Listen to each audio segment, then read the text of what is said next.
اعوذ باللہ من الشیطان الرجیم، بسم اللہ الرحمن الرحیم۔ نقش زندگانی حضرت امیر المومنین علیہ السلام، تیسرا حصہ، کتاب نقوش حسمت، صفحہ نمبر 119۔ سن 9 ہجری حج کے موقع پر اس اعلان کے بعد 24 ذی الحجہ کو نجران کے عیسائیوں سے مباہلہ کی نوبت آ گئی کہ ان لوگوں نے حضرت عیسیٰ کے ابن اللہ ہونے پر اصرار کیا اور قرآن کا کوئی پیغام ماننے کے لیے تیار نہ ہوئے، تو رسول اکرم صلی اللہ علیہ وآلہ وسلم نے بحکم خدا مباہلے کی دعوت دے دی، اور آپ نے سانہ میں حضرت فاطمہ علیہ السلام، ابنانہ میں حسن حسین علیہ السلام اور انفسنا میں حضرت علی علیہ السلام کو لے کر روانہ ہوئے، جس کو دیکھ کر عیسائیوں نے اپنی شکست کا اعتراف کر لیا اور اسلام اپنی آخری فتح سے ہمکنار ہو گیا۔ 25 ذی القعدہ سن 10 ہجری کو رسول اکرم صلی اللہ علیہ وآلہ وسلم حجۃ الوداع کے لیے روانہ ہوئے، اور لاکھوں مسلمانوں نے آپ کے ساتھ حج کیا، اور واپسی میں بحکم خدا مقام غدیر پر قافلے کو روک کر حضرت علی علیہ السلام کی مولائیت کا اعلان کر دیا کہ جس کا میں مولا ہوں اس کا یہ علی بھی مولا ہے، جس پر تمام اصحاب نے بیعت کی، اور حضرت عمر نے مبارکباد دی کہ آپ میرے اور تمام مسلمانوں کے مولا ہو گئے۔ اس واقعے سے پہلے رسول اکرم صلی اللہ علیہ وآلہ وسلم نے حضرت علی علیہ السلام کو اہل یمن کی طرف تبلیغی مشن پر روانہ کیا تھا، جہاں آپ نے ایک دن میں سارے قبیلہ ہمدان کو مسلمان بنا لیا تھا، اور وہیں سے حجۃ الوداع کے لیے قربانی کے جانور لے کر آئے تھے اور رسول اکرم صلی اللہ علیہ وآلہ وسلم کے قافلے میں شامل ہوئے تھے۔ آخر وقت میں رسول اکرم صلی اللہ علیہ وآلہ وسلم نے ایک لشکر رومیوں سے مقابلے کے لیے تیار کیا، اور اسامہ بن زید کو تمام صحابہ کا سردار بنا کر اعلان کر دیا کہ جو لشکر اسامہ میں نہ جائے گا اس پر خدا کی لعنت ہوگی۔ اس سرداری سے صرف حضرت علی علیہ السلام کو الگ رکھا گیا تھا کہ انہیں اپنے سے جدا کرنا مناسب نہیں سمجھا تھا، باقی حضرت ابوبکر اور عمر جیسے تمام افراد کو بھی اسامہ کی سرداری میں دے دیا تھا۔ اس کے بعد رسول اکرم صلی اللہ علیہ وآلہ وسلم کے مرض الموت کی شدت شروع ہو گئی، اور آپ نے وقت آخر حضرت علی علیہ السلام کی آغوش میں سر رکھ کر دنیا سے رحلت فرمائی۔ حضرت علی علیہ السلام نے آپ کے غسل و کفن کا انتظام کیا اور اپنے ہاتھوں سے دفن کیا، جبکہ بقول ابو الفدا حضرت ابوبکر عمر شریک بھی نہیں ہوئے اور سقیفہ سازی میں مصروف رہے۔ حضرت علی علیہ السلام کی تجہیز و تکفین رسول میں مصروف تھے کہ مسلمانوں نے سقیفہ میں جمع ہو کر بہزار دقت خلافت کا فیصلہ کر لیا، اور غدیری اعلان کو نظر انداز کر کے حضرت علی علیہ السلام کو ان کے واقعی حق سے بھی محروم کر دیا، جس کے بعد آپ خانہ نشین ہو گئے۔ خانہ نشینی کے بعد آپ نے پہلا کام یہ انجام دیا کہ قرآن مجید کو اس کے تنزیلی اشارات اور توضیحات کے مطابق جمع فرمایا اور دربار خلافت میں پیش کیا کہ جس طرح الفاظ میں اختلاف نہیں ہے، معنی میں بھی اختلاف نہ رہنے پائے۔ لیکن ہوا خواہان تفسیر بالرائے نے ان توضیحات کو قبول کرنے سے انکار کر دیا، اور امت اسلامیہ ایک بہت بڑے علمی ذخیرے سے محروم ہو گئی۔ رسول اکرم صلی اللہ علیہ وآلہ وسلم کے 75 یا 95 دن کے بعد حضرت علی علیہ السلام کی شریک حیات حضرت فاطمہ علیہ السلام نے انتقال فرمایا، اور وہ اس عالم میں دنیا سے رخصت ہوئیں کہ حکومتی سازش کی بنا پر باپ کے ترکے سے محروم ہو چکی تھیں، پہلو شکستہ ہو چکا تھا اور محسن شہید ہو چکے تھے۔ حضرت علی علیہ السلام نے اس سخت ترین مصیبت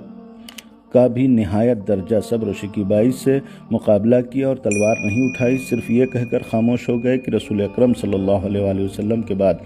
زہرا کا فراق دلیل ہے کہ دنیا میں کسی دوست کے لیے بقا نہیں ہے۔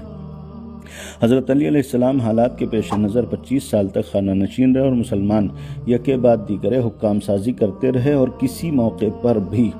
صحیح معنوں میں حضرت علی علیہ السلام کو ان کا حق نہیں دیا گیا۔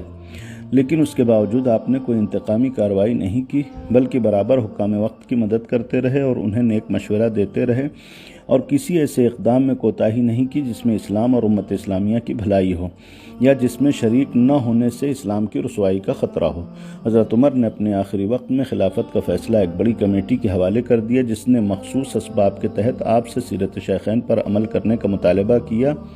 اور آپ نے اس مطالبے کو یہ کہہ کر مسترد کر دیا کہ سیرت رسول کے بعد کسی سیرت کی ضرورت نہیں ہے، اور اس طرح عثمان اس شرط کو قبول کر کے خلیفہ ہو گئے اور حضرت عمر کا منصوبہ شورا مکمل ہو گیا۔ 18 ذی الحجہ سن 35 ہجری میں حضرت عثمان اپنی اقربا پروری اور بنو امیہ نوازی کی قربان گاہ پر بھینٹ چڑھا دیے گئے اور مسلمانوں کے ایک گروپ نے ان کی ناانصافیوں کے خلاف علم احتجاج بلند کر کے انہیں خانہ قید کر دیا اور آخرکار تہ تیغ کر دیے گئے۔ اس محاصرے کے دوران حضرت علی علیہ السلام ہی ان کے پانی کا بندوبست کرتے رہے، جس کا انتقام اس طرح لیا گیا کہ کبھی انہیں قاتل عثمان قرار دیا اور کبھی ان کی اولاد پر پانی بند کر دیا گیا کہ انہوں نے عثمان کو پانی فراہم کر کے گویا بہت بڑے جرم کا ارتکاب کیا ہے۔ قتل عثمان کے موقع پر حضرت عائشہ مکے میں تھیں اور انہوں نے بار بار مسلمانوں کو قتل پر آمادہ بھی کیا تھا کہ ان کی مثال نعثل یہودی کی جیسی ہے اور انہوں نے سنت رسول کو تباہ و برباد کر کے رکھ دیا ہے۔ ان کا خیال تھا کہ ان کے قتل کے بعد خلافت طلحہ یا زبیر کو مل جائے گی، لیکن جب انہیں راہ مکہ میں یہ معلوم ہوا کہ خلافت حضرت علی علیہ السلام کو مل گئی ہے تو فوراً نعرہ تبدیل کر دیا اور عثمان مظلوم مارے گئے ہیں اور ان کے خون کا انتقام ضروری ہے، قاتل ہونے کا الزام حضرت علی علیہ السلام پر لگایا گیا اور ان سے جنگ کی تیاریاں شروع ہو گئیں۔ بصرہ حضرت علی علیہ السلام کے چاہنے والوں کا مرکز تھا، لہٰذا حضرت عائشہ نے پہلے اس مرکز پر حملہ کرنے کا ارادہ کیا اور 30,000 کا لشکر لے کر روانہ ہو گئیں۔ 25 جمادی الثانیہ سن 36 ہجری کو بصرہ پہنچ کر حضرت علی علیہ السلام کے گورنر عثمان بن حنیف پر حملہ کر دیا اور انہیں بے حد اذیت دی، یہاں تک کہ سر اور داڑھی کے بال تک نوچ ڈالے۔ امیر المومنین ربیع الاول میں روانہ ہو چکے تھے، لیکن عائشہ کا لشکر پہلے پہنچ گیا اور آپ مقام ذیقار پر تھے جب جناب عثمان نے آ کر فریاد کی اور آپ نے 15 جمادی الثانیہ کو 20,000 لشکر کے ساتھ بصرے میں نزول فرمایا۔ ادھر طلحہ و زبیر نے راتوں رات آپ کے قتل کا منصوبہ بنا کر حملہ کر دیا، جس کے بعد جنگ کا آغاز ہو گیا۔ حضرت علی علیہ السلام نے متعدد ذرائع سے عائشہ کو سمجھایا اور طلحہ و زبیر کو بھی نصیحت کی کہ حرم رسول کو سر میدان لے آنا اسلامی غیرت کے منافی ہے،